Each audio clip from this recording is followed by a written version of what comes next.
Hello to all. My name's Seyed Navid Elyasi. I'm a master's degree student at the University of Kurdistan, and in this presentation, I want to present my latest work on open quantum batteries in Q Science Days organized by QWorld. As you see on the first slide of my presentation, my lecture is basically based on investigation of open quantum batteries and using IBM quantum computers as a versatile platform to simulate them. Before diving more into details, I want to introduce myself a little bit. I just received my bachelor's degree at the University of Tabriz under the supervision of Dr. Nasser Karimi, and then I moved to the University of Kurdistan to work on open quantum batteries and open quantum systems under the supervision of Professor Shahir Salimi, who is really eminent in our country because he has done a really fantastic research papers in this regard and uncertainty principle as well. So the outline of my presentation is divided into four parts. At first, I will be giving a presentation of on quantum batteries, what are the differences between the conventional batteries that we are using on a regular basis and the quantum batteries that we have intended in here to talk about. And in the second part, which is really important and compulsory to be discussed in this presentation, is of course its theory of open quantum systems, because if you want to have a better understanding of the batteries that they interact with their environment, then it is really necessary to immerse ourselves into the open quantum systems theory. And last but not least, which is more interesting in here, is operational quantum battery, which we have used a IBM quantum computer as a versatile test bed for us to just investigate the paramount factors of a quantum battery. It is really famous among the scientists in quantum computing that they use IBM quantum computers for several and many projects. So the quantum batteries, they're really interesting devices. The classical batteries that we are using on a regular basis in our mobile phones, in our laptops, they store energy for us, and we extract the energy that we have stored in them whenever we want. For example, when we want to dive into LinkedIn or our social medias, we use the energy that has been stored in these batteries, and they're really convenient for us because they can have mobility and we can use our mobile phones whenever and wherever we want. But the most important thing that we have to consider about these batteries is that they are in microscopic scale. So the classical physics will be adequate to describe their dynamics, to just develop their figures of merit and our paramount factors that they are really important to be considered in these batteries. And there is nothing to do with quantum theory in here, because the quantum theory would be in microscopic scale and for nanoscale devices. So the question rises up in here, are we able to implement an atom into a quantum battery? It means that are we able to consider an atom as a quantum battery to store energy for us and extract the stored energy whenever we want? The answer is yes, and the quantum mechanics will be a very best tool for describing the dynamics. The quantum batteries were first introduced in 2013 by Elyasi and Fons. Professor Elyasi is a professor in the Gdansk group. They're really eminent, and they're working on great topics theoretically, and they introduced the quantum batteries in 2013 in Physical Review E. It was really interesting among the scientists, and they started and they just triggered our scientists to work on this beautiful field of quantum science. Like other paramount factors in classical batteries, like capacity, that we are searching through the online shops to find and buy the best mobile phone that that it has got the maximum amount of capacity for storing the energy, because we want to have our mobile phones away from our house in a long time period. So we will search for the capacity that can just have this kind of conveniency for us. So in here we have the same parameter factors called ergotropy. Ergotropy is the maximum amount of work that could be extracted for a closed quantum battery under the unitary process, and charging power, charging time, and stability. Let me give you an explicit example to have better overview of these devices. If we just consider a two-level atom that has been located in a cavity, then by just absorbing two photons, it could be just excited. But we know that in physics, by first absorption it will dive into the imaginary state, and by the second absorption it will be excited. So the two photon absorption in laboratories probably has low probability, but the first absorption will have the highest probability, but we have to just describe it in here theoretically. All of those people who are working in open quantum systems and quantum optics, they know that if we just modelize, if we want to modelize the light and atom interaction, then the most convenient Hamiltonian that could be written for these systems is Jaynes-Cummings model.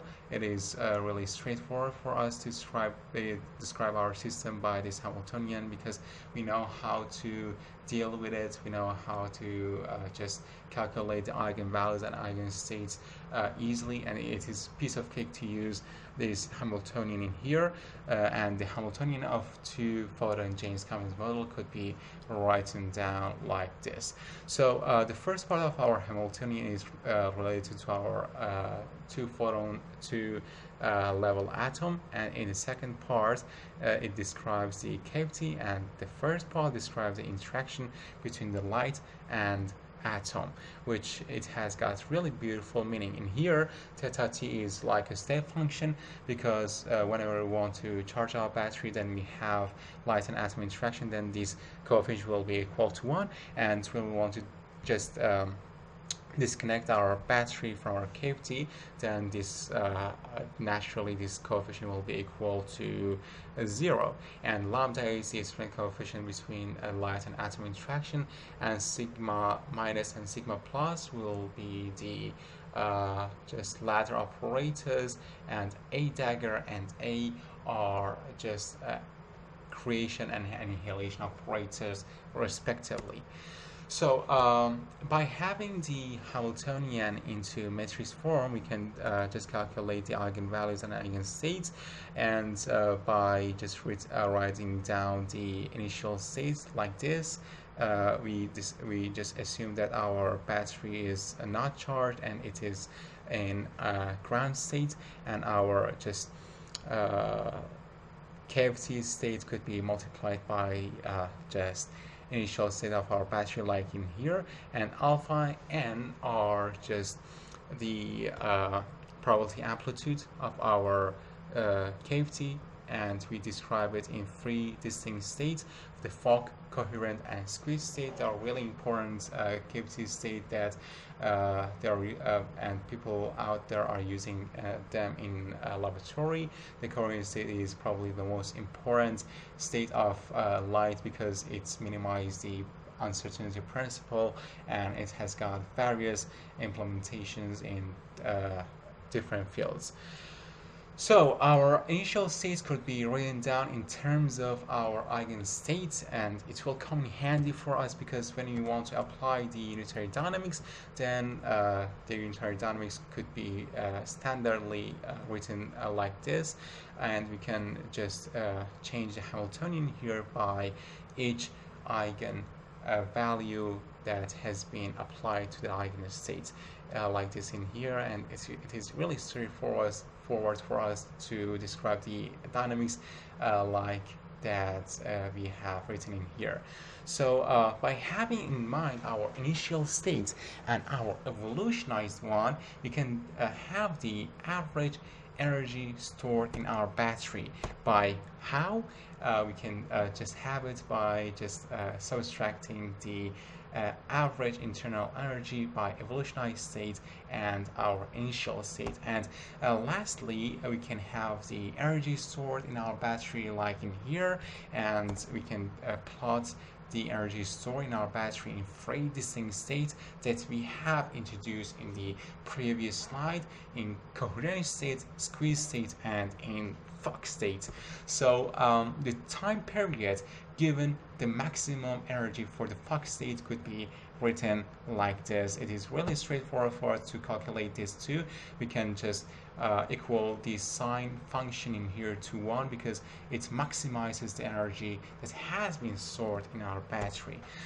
So another relevant figure of merit is the average charging power, and we have it in classical physics too, and we have absorbed the energy stored in our battery, and just we have to divide it by t, which is the time, and we can plot the average charging power like in here too for three distinct states: coherent state, squeeze state, and Fock state.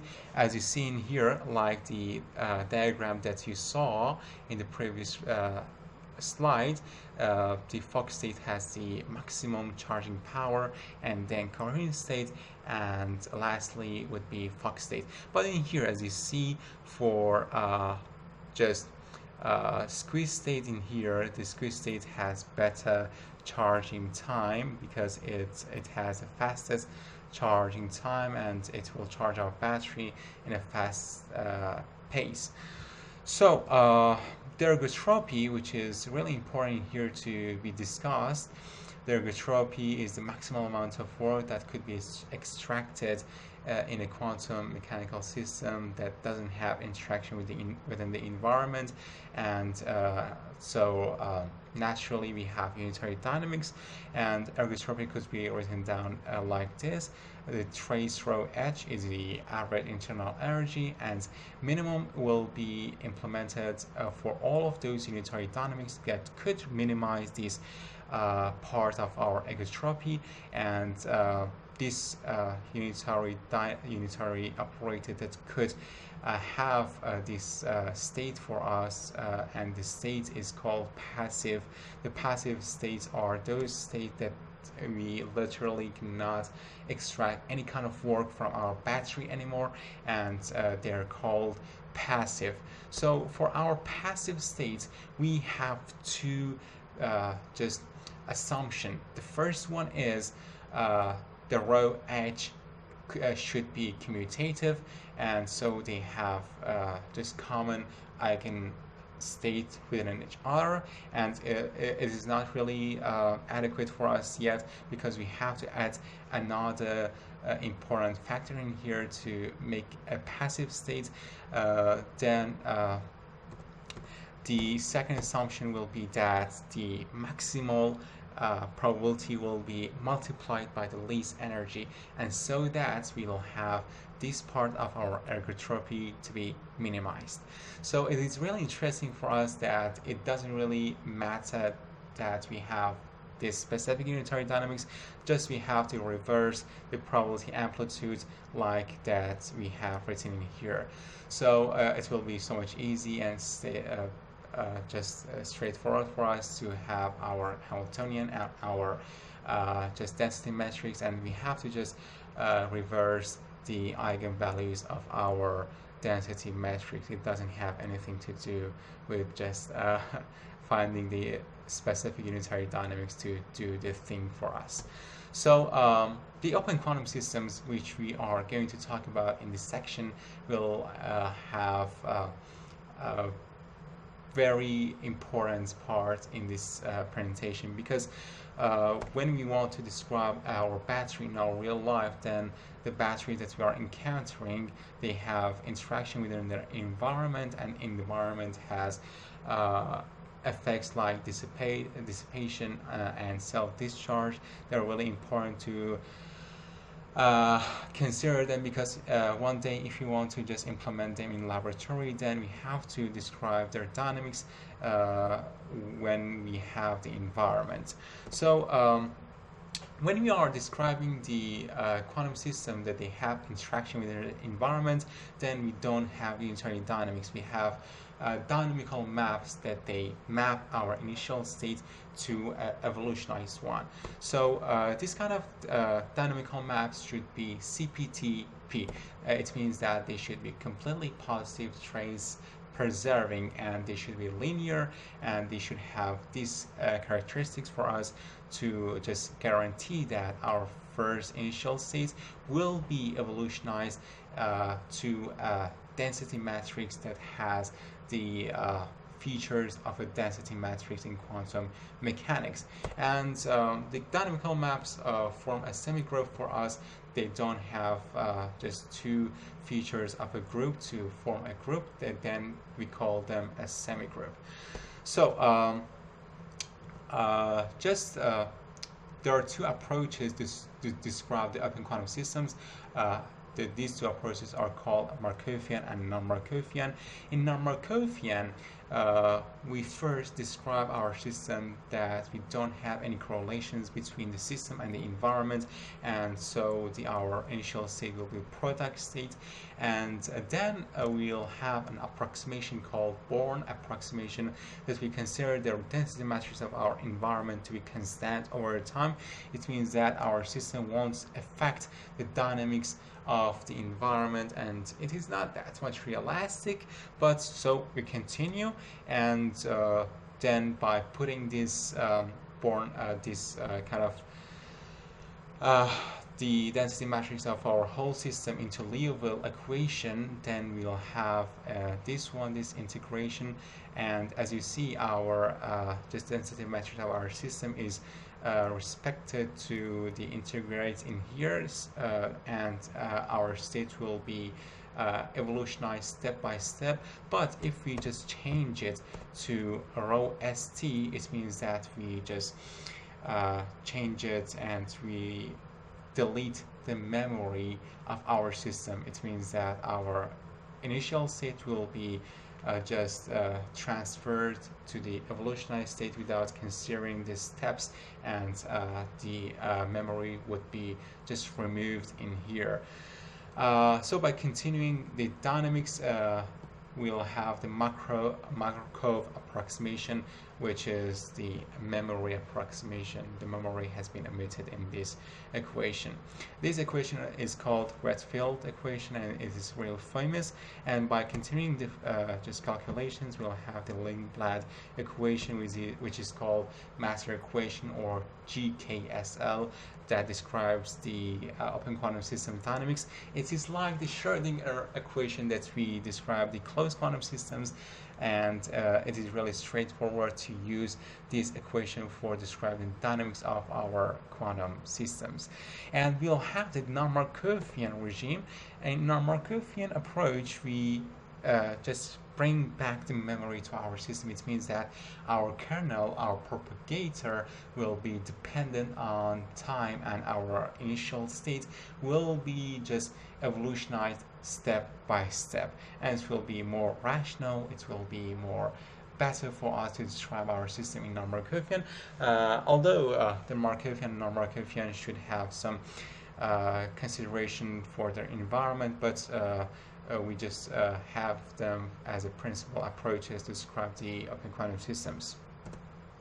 So by having this in mind, we'll dive into open quantum batteries. So open quantum batteries means those batteries that they have interaction with their environment. So the environment has effect on them, and so we have dissipation, we have self-discharge, and it is really important for us to just consider our battery when they have interaction with their environments. In here we describe a model that it will come in handy for us, because we can describe the self-discharge, we can describe this dissipation, and our important factors like the maximal amount of work and charging power, and all of those things that we have described in previous slides. So we consider a quantum battery and a charger that they are located in a bosonic path, in an independent bosonic paths, and the quantum battery is located in a bosonic path that could be described by some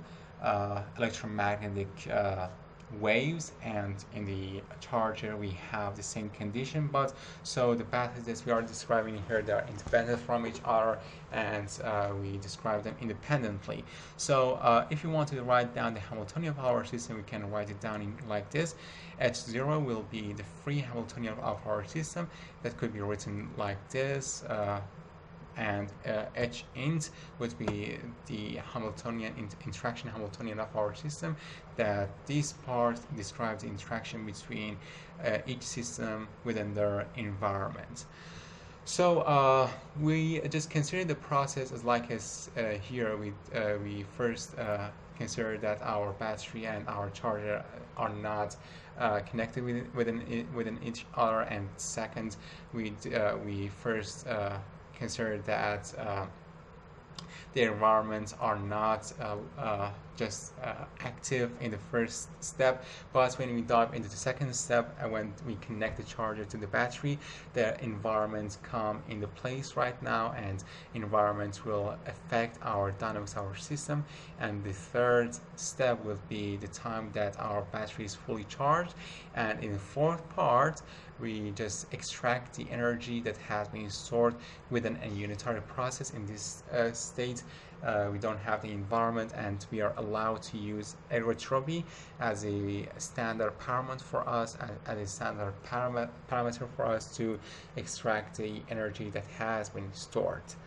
In here, when we have described the model of our battery, it is time to speak about the dynamics of our system, which is really interesting in here, but unfortunately, because we have cramped schedule and I have to just be short and to the point, I would like to just give you a time and give you an opportunity to think about this part for yourself, and just I will tell you about the results of these calculations that we have done so far.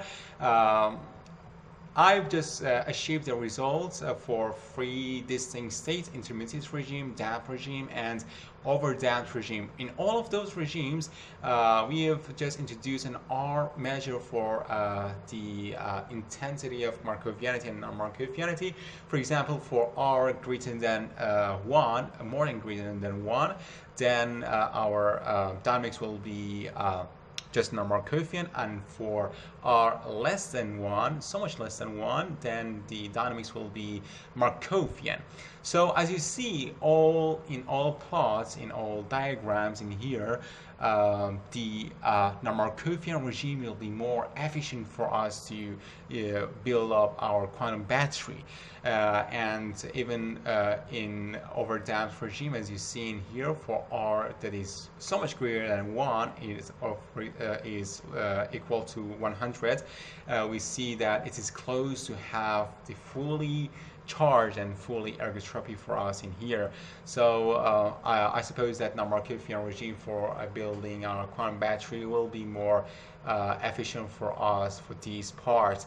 Even after just describing the model and the result that we have achieved from the calculations, it is time for just speaking about self-discharge. You know, self-discharging is something that we have experienced before, and we are just experiencing it nowadays too, because whenever we charge our electronic gadgets, and even if we do not work with it, we see that after a while some percents of our charge has been deleted and had been dissipated, and it is because of, for example, some electrochemical processes that happens in our battery, or just interacting within the environment, heat, and other factors that are really important for the dynamics of those batteries. We have the same procedure in here. Self-discharge in quantum batteries, when we add the environment, is something natural, because we have dissipation, and this dissipation causes our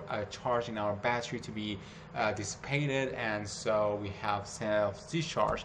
For modelizing our self-discharging, we'll use the same model, but in here we'll delete the charger, and no charger will be just presented in here. Just we have the battery and the bosonic bath that they interact within each other. So the winner is again non-Markovian one. As you see, for R so much greater than 1, for R equal to 100, we have more stability in comparison with Markovian regime. In Markovian regime, we see that our charge has plunged and has dramatically fallen to the zero, and it is not really practical for us, and it's not really ideal for us to use Markovian regime for just constructing our battery in here, and as we see that non-Markovian regime is far more better than the Markovian one.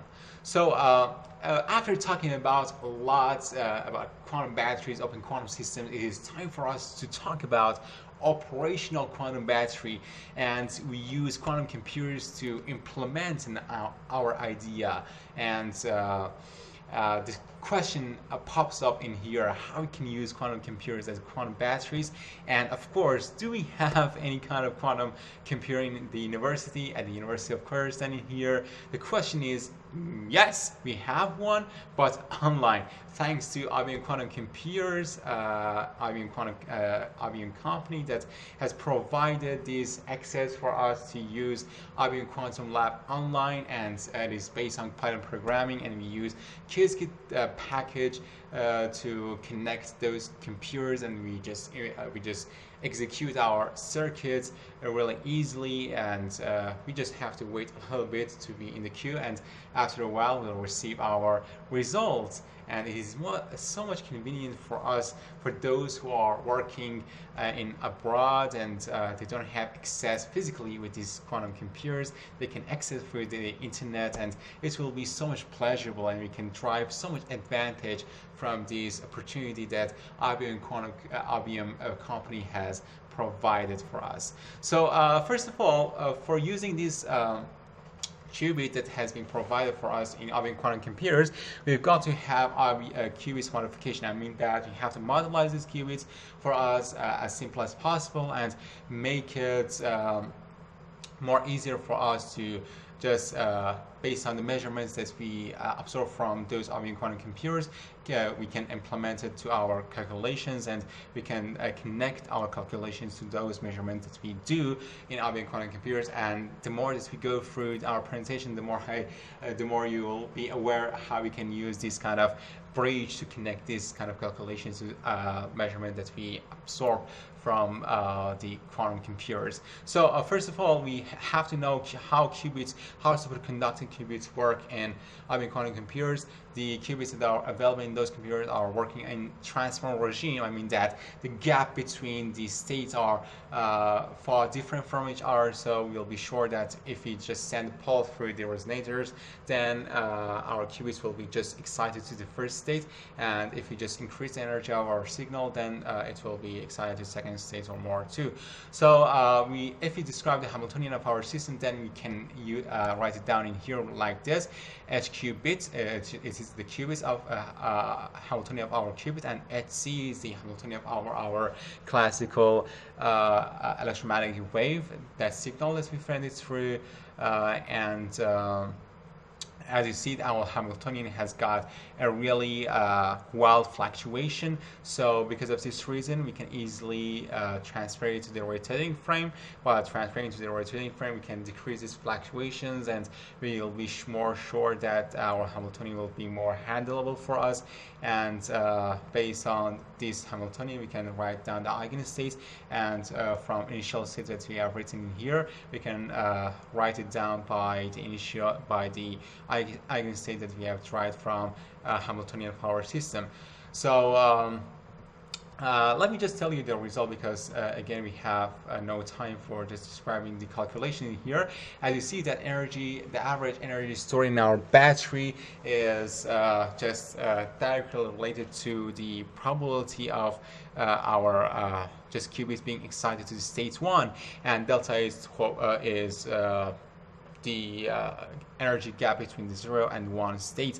But this indicates us a really beautiful concept that I'm going to delve more in this presentation right now. So first of all, before just talking about the P, which is the probability of having our qubits being excited, is QAM modulation. QAM modulation is a really well-known approach to modulate information on electromagnetic waves. We have a cosine and sine wave that they are quadratic to each other, and by adding them together we have an output signal, and by changing the I and Q, which are in phase and quadratic parameters respectively, we can code and we can modulate output signal, and we can send information through this signal, and it's very inconvenient for us. And all of those TVs and radio frequency devices that we use on a regular basis, they are working on mostly on this QAM modulation. So if we just reverse the progress in here, we have the QAM demodulation. I mean that if we just receive the signal and just divide it into I and Q parameters, we'll have a single complex number, and we can plot it in IQ plane. So in a quantum computer, we have the same thing in here.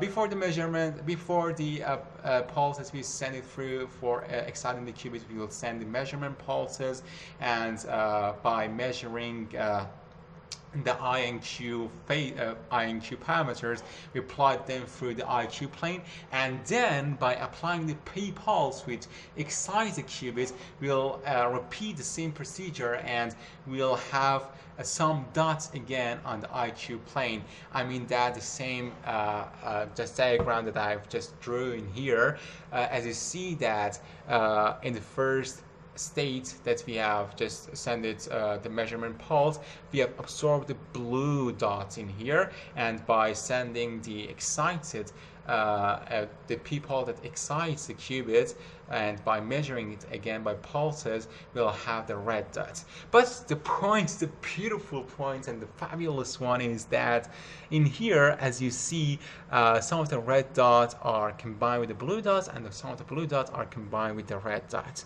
So they show a really beautiful thing. Let me just make it explicit for you. For example, the coin that you throw it up, and we want to just calculate the probability of having tails or heads. You have some measurements, you have some experiments. For example, you do it 124 times, and for example, for 500 times you will receive heads. So the probability of having heads will be 50%. So in here, as you see, some of the measurements are out of range of the red dots, so we can omit them, and we can just assume them as a head, and we can assume the red dot as the tails. So by just dividing the number of red dot in its own region by the total number of measurements, we'll have the probability of our qubit being excited. That is really amazing, and by this having calculated by probability of our qubits being excited, we will have the energy stored, and our problem has been solved. So this is one of the approaches that we can use the IBM quantum computers for simulating quantum batteries. But other groups, for example in Finland and our European countries, they are using our approaches. For example, the random unitary dynamics as a really great thing, using conventional gates for describing the open quantum system, which sounds peculiar, but it's quite probable. But in here we've used this approach for describing a quantum battery within the IBM quantum computers. I wish you have enjoyed, and I wish you can use this presentation for your future endeavors. And thank you so much for your attention, and I wish you the best for your academic path.